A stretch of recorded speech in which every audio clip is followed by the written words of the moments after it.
조갑제 TV 시청자 여러분, 시리즈로 지금 보내드리는 한국인은 모르는 메가더의 두 얼굴 제2편을 시작을 하겠습니다. 전편에서 말씀드린 것을 요약을 하면은 인천 상륙작전 이후에 유엔군이 북진을 하면서 국군과 미군이 주축이었습니다. 일본은 이미 압록강에 도달했고 통일이 며칠 남지 않았다 하는 이런 절호의 기회가 조성이 되었는데, 이때 마가 끼이기 시작했다. 즉 중공군이 개입을 하기 위해서 만주로 수십만의 병력이 집결되는 가운데 유엔군 사령관인 덜라스 메가더 원수는 트루먼 대통령에게 중공군은 개입하지 않을 것이다, 이렇게 보고를 했는데, 이 보고가 허위 보고가 아니냐, 즉 중공군이 개입을 하도록 방치하고 그것을 빌미로 해가지고 중국 본토를 공격해가지고 중국을 수복해가지고 중국을 공산주의 압제로부터 해방시키는 거대한 청사진을 메가더가 갖고 있지 않았느냐 하는 것을 뒷받침하는 여러 증언들, 편지, 메가더와 이승만 사이의 편지 등등에 대해서 설명을 해드렸습니다. 자, 그러면은 중공군 개입이 어떤 과정에서 이루어지며 여기에 대한 메가더의 대응은 어떤 식으로 전개되었느냐를 지금 이번 기회에 말씀드리겠습니다. 1950년 10월 25일, 이날은 한국 현대사의 한 분기점이 되는 날이었습니다. 이 북진하고 있던 이 유엔군은 두 갈래로 북진을 했습니다. 서쪽으로는 미 8군이 동해안을 따라서는 10군단이 V자형으로 올라가고 있었는데, V자처럼 가운데 낭림산맥을 텅 비워 놓았습니다. 전선은 서로 연결이 돼야 됩니다.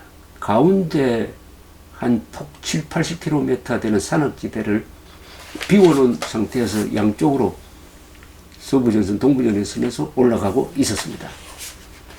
이게 참 문제라고 생각한 사람도 많았지만은, 메가더가 인천 상륙작전을 성공시킨 다음에는 신과 같은 존재가 돼가지고 아무도 메가더 보고 훈수를 두거나 견제를 할 수가 없었습니다.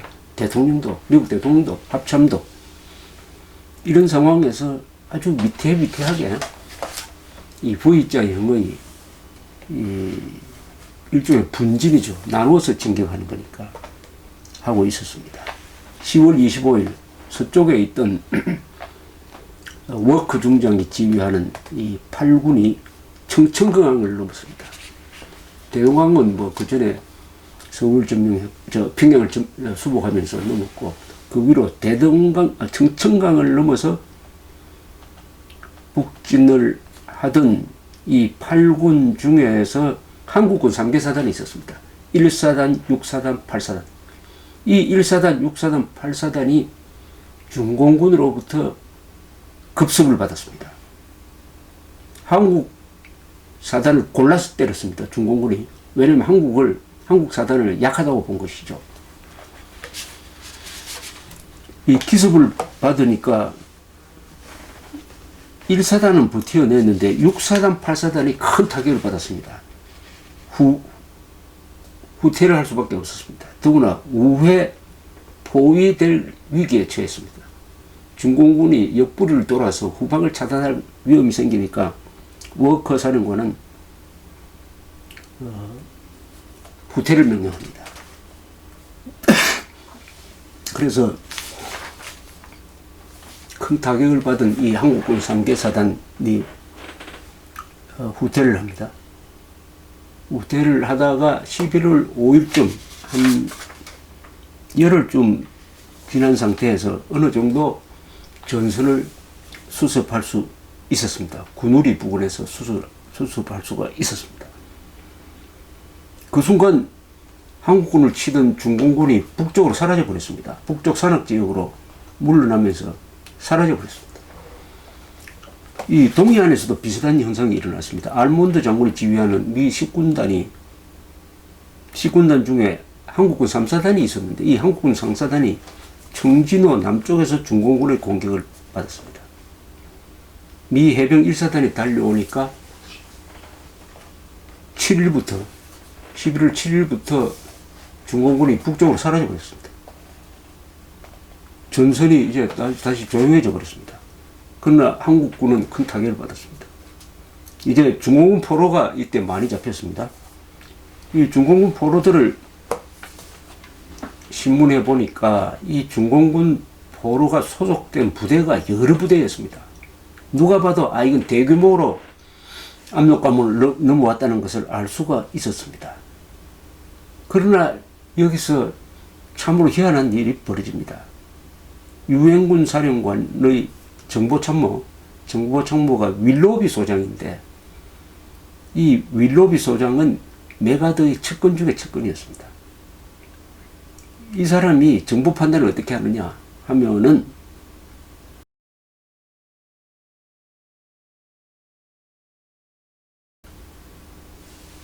중공군의 규모는 16,500명이다. 한반도에 들어온 중공군의 규모는 16,500명이다. 이거는 공격 부대로 들어온 것이 아니라 수풍댐을 보호하려고 들어온 것 같다. 이렇게 보고를 한 것이었습니다. 1차 보고가. 16,500명으로 추정된다. 소규모가 들어갔다는 거죠. 그러나 실제로 그 순간 얼마나 들어가 있었느냐. 서부전선에 18만 명, 동부전선에 12만 명 합쳐서 30만 명의 중공군이 들어와 있었습니다. 30만 명을 20분의 1도 안 되는 16,500명으로 축소 보고를 한 거죠.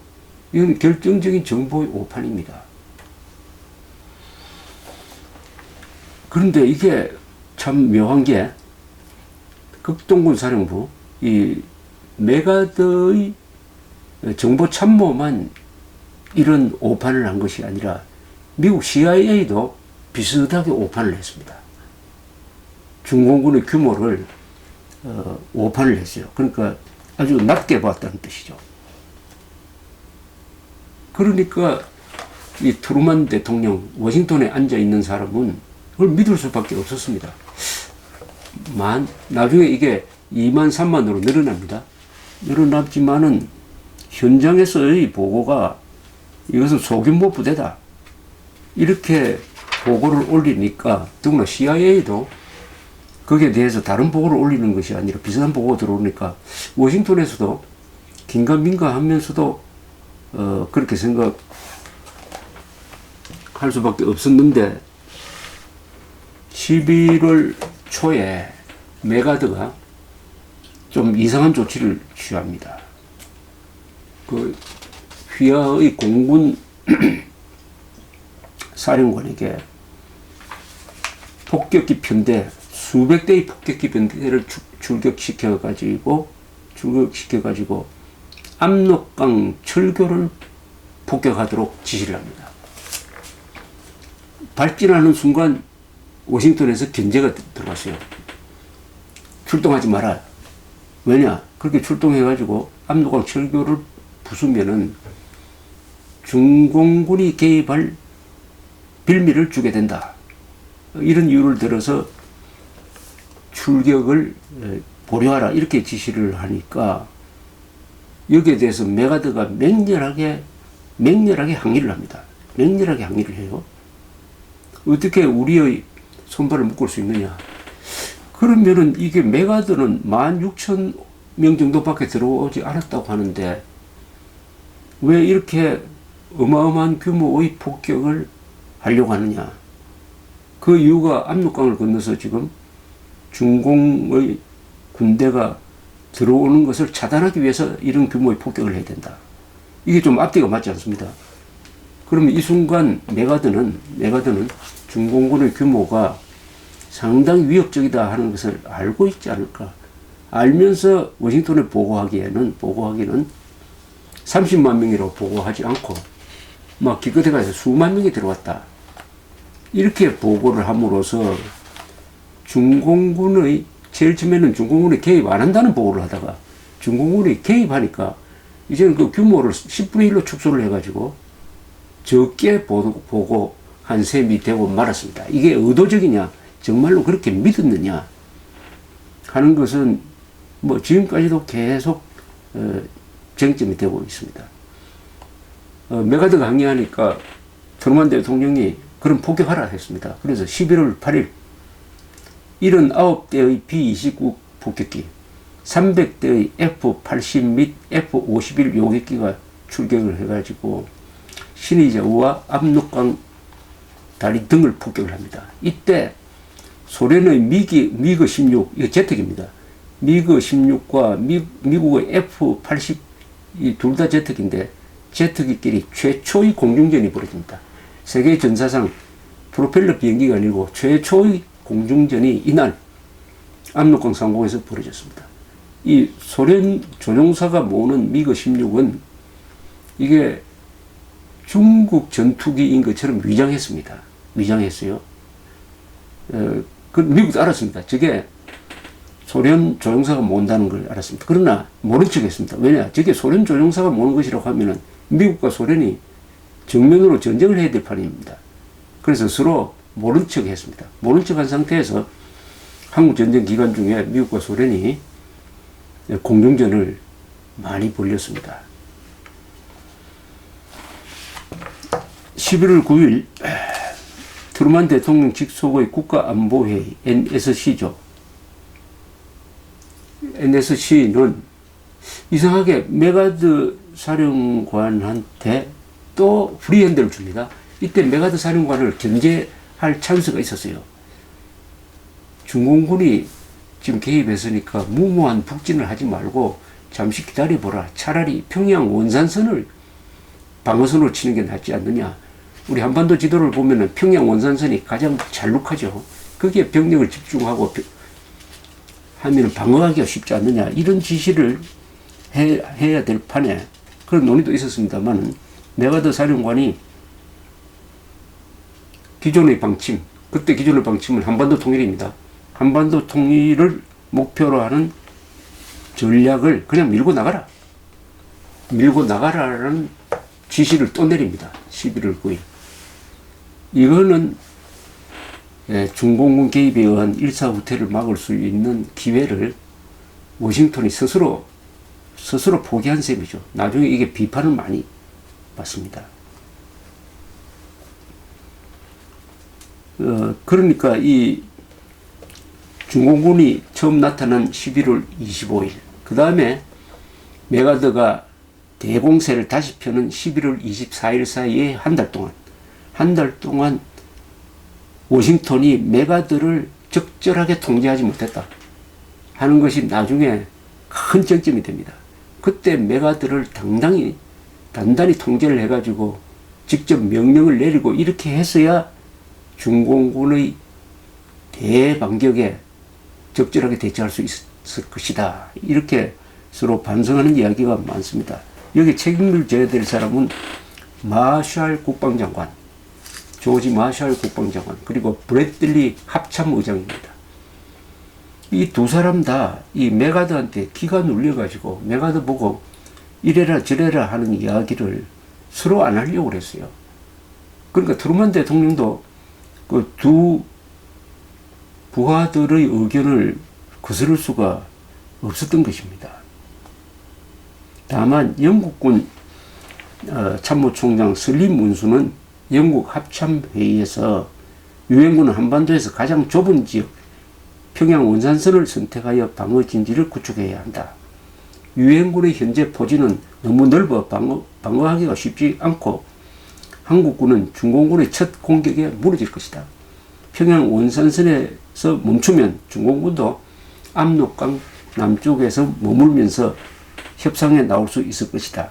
그렇게 체면을 세워줘야 한다. 이런 건의를 했지만 이건 묵살되었습니다. 이게 좀 아쉬운 대목이죠.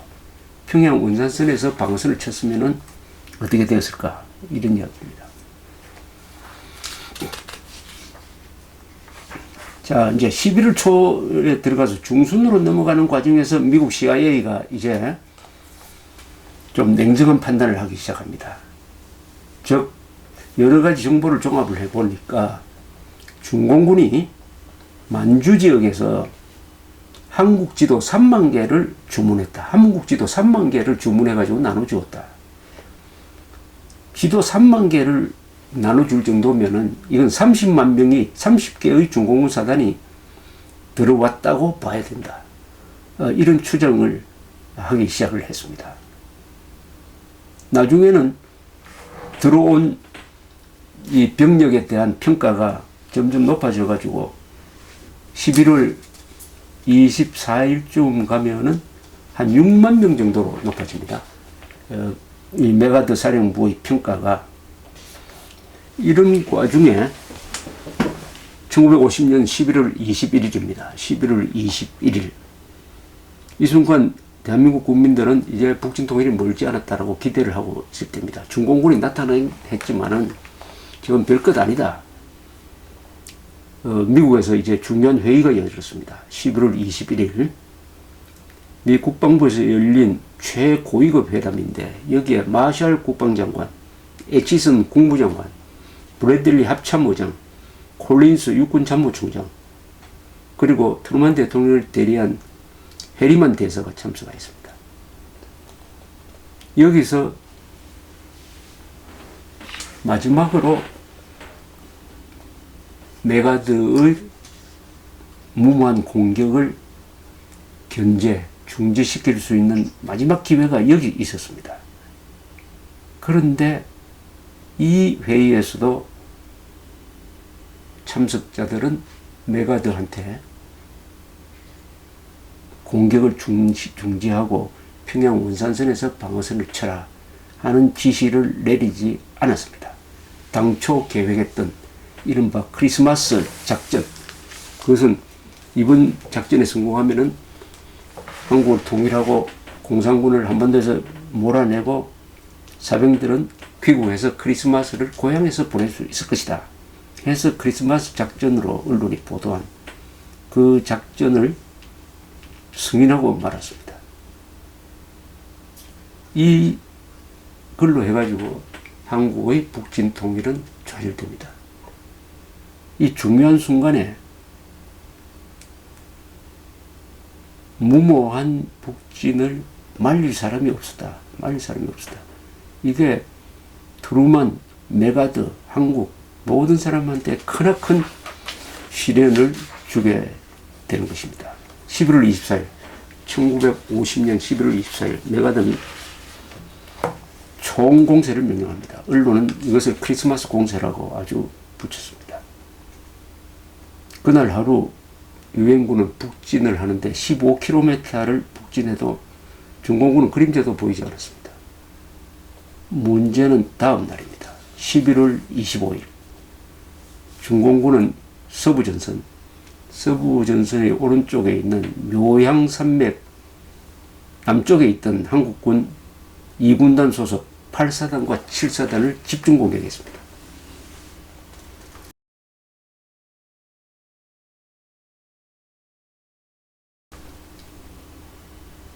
그리고 우회 전략을 폈습니다.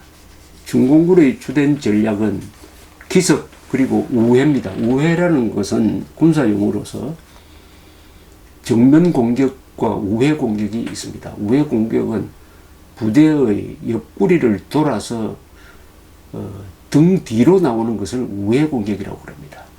이 우회 공격이 성공하면은 적이 등 뒤에 나옵니다. 그러면은 포위되었다고 생각을 해요. 그 순간 군은 사기를 잃게 되고 우왕좌왕하게 됩니다. 군대는 퇴로를 끊겨버리면은 퇴로를 끊겨버리는 것이 악몽이죠.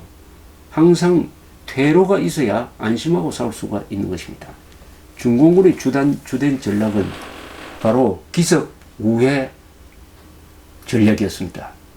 이때 중공군은 약 30만 명이 동부전선, 서부전선에서 공격을 하는데 그 병력이 유엔군보다 많지 않았습니다. 유엔군의 병력과 거의 비슷했습니다. 유엔군의 병력이나 병력 총 숫자에서는 중공군의 병력이나 비슷했습니다. 무장에서는 이건 비교도 안 됐습니다. 유엔군은 막강한 공군력, 막강한 해군의 한포 사격, 그리고 탱크, 화염 방사기, 무수한 대포 다 가지고 있었습니다. 그런데 중공군은 탱크 한 대도 없었습니다. 대포도 거의 없었어요. 기관총 정도 있었습니다. 소총도 한 사람 앞에 돌아가지 않았습니다. 수류탄은 한 사람이 몇 개씩 짊어지고 갔습니다. 앞에 가던 사병이 죽으면은 그 총을 인계받아가지고 사고를 했습니다. 이건 일종의 게릴라 마적단 수준의 무장밖에 안 됐습니다.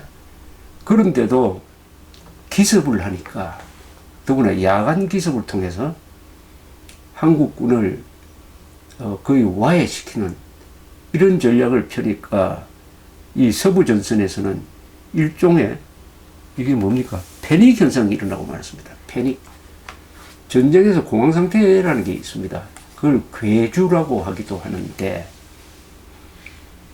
6.25 때 몇 번 유엔군이 그런 경험을 했습니다. 한국군도. 1951년 초에 강원도 현리에 있었던 한국군 3군단이 중공군의 공격을 받고 퇴로가 차단당하니까 3군단 2개 사단이 완전히 와해가 되어가지고 그때 한 병력의 반이 포로가 되거나 죽은 적이 있습니다. 이게 어떤 군대가 포위된 상태에서 지휘력이 상실되고 군단장이 제대로 지휘력을 발휘 못하면은 사병들은 그때부터는 계급장 다 떼고 장교를 우습게 여기면서 서로 각자 도생의 길로 나갑니다. 그래서 산을 넘어서 허둥지둥 도망가다가 추격을 받은 중공군한테 잡히기도 하고 잡혔다고 도망가기도 하고 하는 이런 비참한 사태가 벌어지는데 바로 중공군의 기습을 받은 한국군, 그리고 나중에는 미군까지도 이런 공황 상태에 빠지게 됨으로써 총퇴각이 일어나는 거죠. 메가드가 총퇴각을 명령을 합니다. 38선까지 퇴각하라. 거의 싸우지 않고 퇴각하게 됩니다. 군대가 물러나니까 그동안에 자유를 맛보던 북한 주민들도 후퇴하는 미군, 한국군을 따라서 짐을 싸들고 같이 남쪽으로 걸어가게 되는 거죠. 흥남에서는 10만 명이 철수하는 미군 10만 명과 함께 LST에 타고 남쪽으로 건너오는 이런 민족 대이동이 이때 벌어집니다. 11월 말부터. 그것은 1월 4일까지 벌어지죠. 1월 4일 서울이 다시 함락되게 됩니다. 그러면 여기서 이제 큰 의문이 하나 생깁니다. 메가드에 대해서. 10월 25일 날 중공군이 나타났을 때 메가드는 왜 전략 수정을 하지 않았느냐? 한 달 동안의 여유가 있었는데 왜 중공군의 병력 규모를 10분의 1로 축소 보고해가지고 중공군이 기다리는 30만이 웅크리고 기다리는 산악지대를 향해서 왜 돌격을 명령을 했느냐? 그러다가 중공군이 파놓은 함정에 빠져들어가지고 약 30만의 유엔군이 거의 무너지도록 하는 상황을 왜 만들었느냐?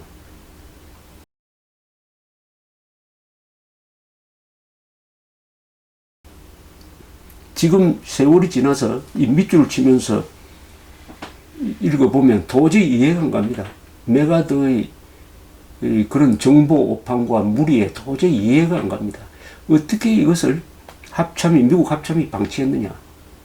국방장관, 그 유명한 존경받는 마샬 장관이, 국방장관이, 또 2차 세계대전의 영웅인 브래들리 합참의장 같은 사람이 어떻게 이것을 방치를 했느냐?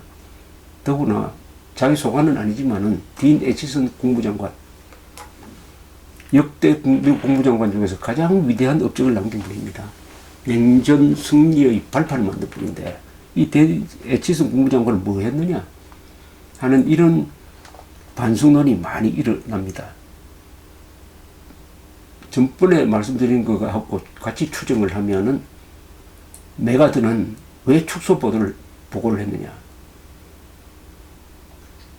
축소 보고를 하지 않고 30만 명이 들어왔다고 하면은 워싱턴에서는 분명히 지금 현재 위치에서 멈춰라. 평양 원산선으로 물러나가지고 거기 방어선 쳐라. 이렇게 명령을 내렸을 것이 틀림없습니다. 그러면은 메가드의 꿈은 뭐냐? 중공군의 개입을 빌미로 해가지고 중국 본토를 쳐서 중국을 공산 압제로부터 수복하는 것이다. 그렇게 해서 자신은 아시아의 시저가 되는 것이다. 그 다음에 공화당이 다음 차기 대통령 선거에서 메가드를 대통령 후보로 밀려고 하는데 중국까지 수복한 장군이 된다면은 그건 뭐 자동적으로 대통령 선거에 당선될 것입니다. 그게 성공했다면 그런 어마어마한 꿈을 꾸고 있었지 않느냐. 그렇다면은 축소 보고를 해가지고 11월 말에 한 번 더 공격을 해보는 거죠. 공격을 해서 우리 좋게 중공군이 무너져서 통일이 되면은 한국 전쟁의 영웅이 되는 것이고 그것도 굉장한 영웅이고 그러지 않고 중공군이 저항을 하면은 이때다 해가지고 워싱턴에 이것을 기화로 해가지고 침략자인 중공에 대해서 선전포고를 하고 중공을 치자 하는 건의를 해서 자신의 꿈을 이룬다. 그러니까 중공군이 무너지면 좋고 무너져도 좋고 무너지지 않고 저항을 하면 더 좋다. 이것도 좋고 저것도 좋다. 이런 상황을 메가드는 즐기고 있었지 않느냐. 즐기고 있었지 않느냐. 이렇게 생각이 듭니다. 메가드는 이승만 대통령한테 보냈다는 편지에서 필요하면 원자 폭탄도 쓸 각오가 되어 있습니다라고 이야기를 했다고 합니다. 이 하나의 신화가 있습니다. 메가드가 중공에 대해서 원자탄을 쓰려고 했는데 트루만이 말렸다 이런 이야기인데 그런데 사실 기록을 찾아보면은 메가드가 공식적으로 중공에 대해서 원자탄을 쓰자는 건의를 한 기록은 없습니다. 기록이 없어요. 그것은 속설로서만 남아 있습니다. 나중에 말씀드리겠지만 대만 군대를 투입하도록 해달라. 몇 개 사다를 더 보내달라. 중국의 해안을 봉쇄하자.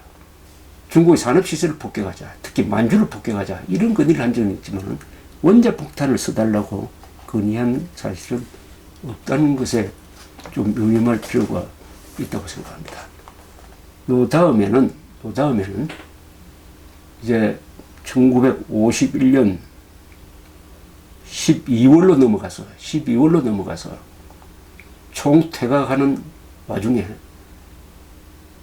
유엔군이 38선을 향해서 남쪽으로 총퇴각하는 와중에 한국을 포기할 것이냐 말 것이냐로 메가드와 트루만 사이에 오고 간 이야기를 계속해서 말씀드리겠습니다. 감사합니다.